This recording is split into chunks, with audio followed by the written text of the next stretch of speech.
sumbangan saya atau apapun yang saya putuskan sebagai pejabat publik tidak lagi dikehendaki di dalam sebuah sistem politik di mana perkawinan kepentingan itu begitu sangat dominan dan nyata.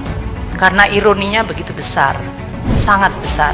Anda memegang kekuasaan begitu besar, Anda bisa, Anda mampu, Anda bahkan boleh, Anda bahkan diharapkan untuk mengebiusnya oleh sekelompok yang sebetulnya menginginkan itu terjadi agar nyaman, dan Anda tidak mau.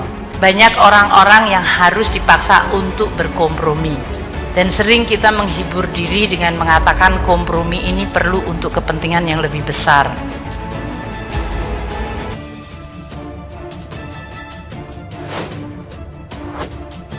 Kenapa kok Sri Mulyani akhirnya memutuskan untuk mundur dari Menteri Keuangan? Sumbangan saya atau apapun yang saya putuskan sebagai pejabat publik tidak lagi dikehendaki di dalam sebuah sistem politik. Namanya cukup dikenal, Sri Mulyani Indrawati adalah sosok menteri wanita yang sangat dikenal oleh masyarakat, tidak hanya Indonesia tetapi dunia. Bahkan ia telah banyak mendapatkan apresiasi melalui penghargaan internasional sebagai Menteri Keuangan terbaik. Tidak heran ia telah mengelola keuangan negara di 2 periode presiden yang berbeda. Yang pertama, ia menjabat sebagai Menko di era Presiden ke-6 Susilo Bambang Yudhoyono, dan yang kedua pada saat ini di era Presiden Joko Widodo atau Jokowi.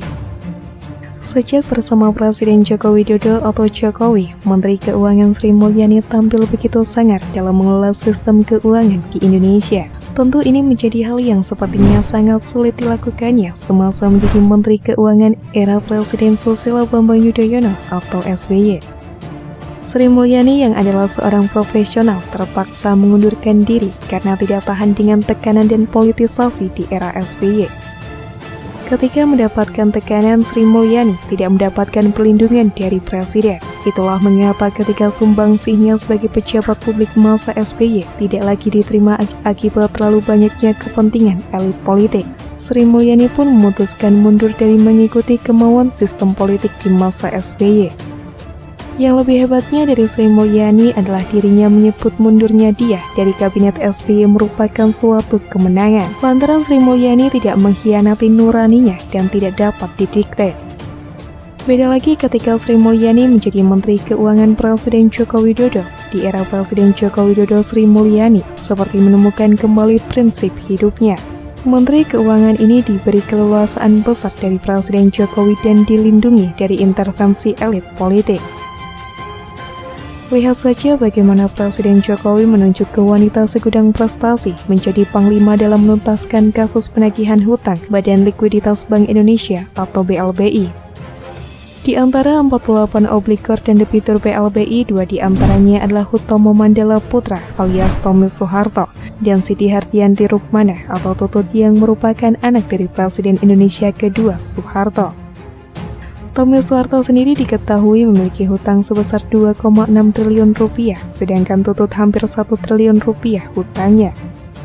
Bukan hanya Tommy dan Tutut, satu lagi ada anak Soeharto yang dikejar Sri Mulyani adalah Bambang Trihatmojo. Namun kali ini ia tidak terkait BLBI, melainkan hutang SEA Games tahun 1997, yakni sebesar 354 miliar rupiah.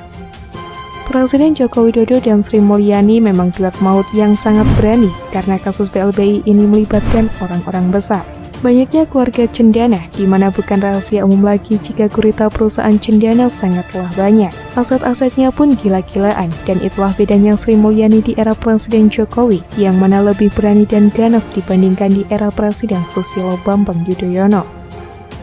Inilah yang dinamakan kalau kepala beres, maka bawahnya akan juga beres. Kita pun harus mendukung langkah Sri Mulyani dan Presiden Joko Widodo karena ketegasannya tersebut.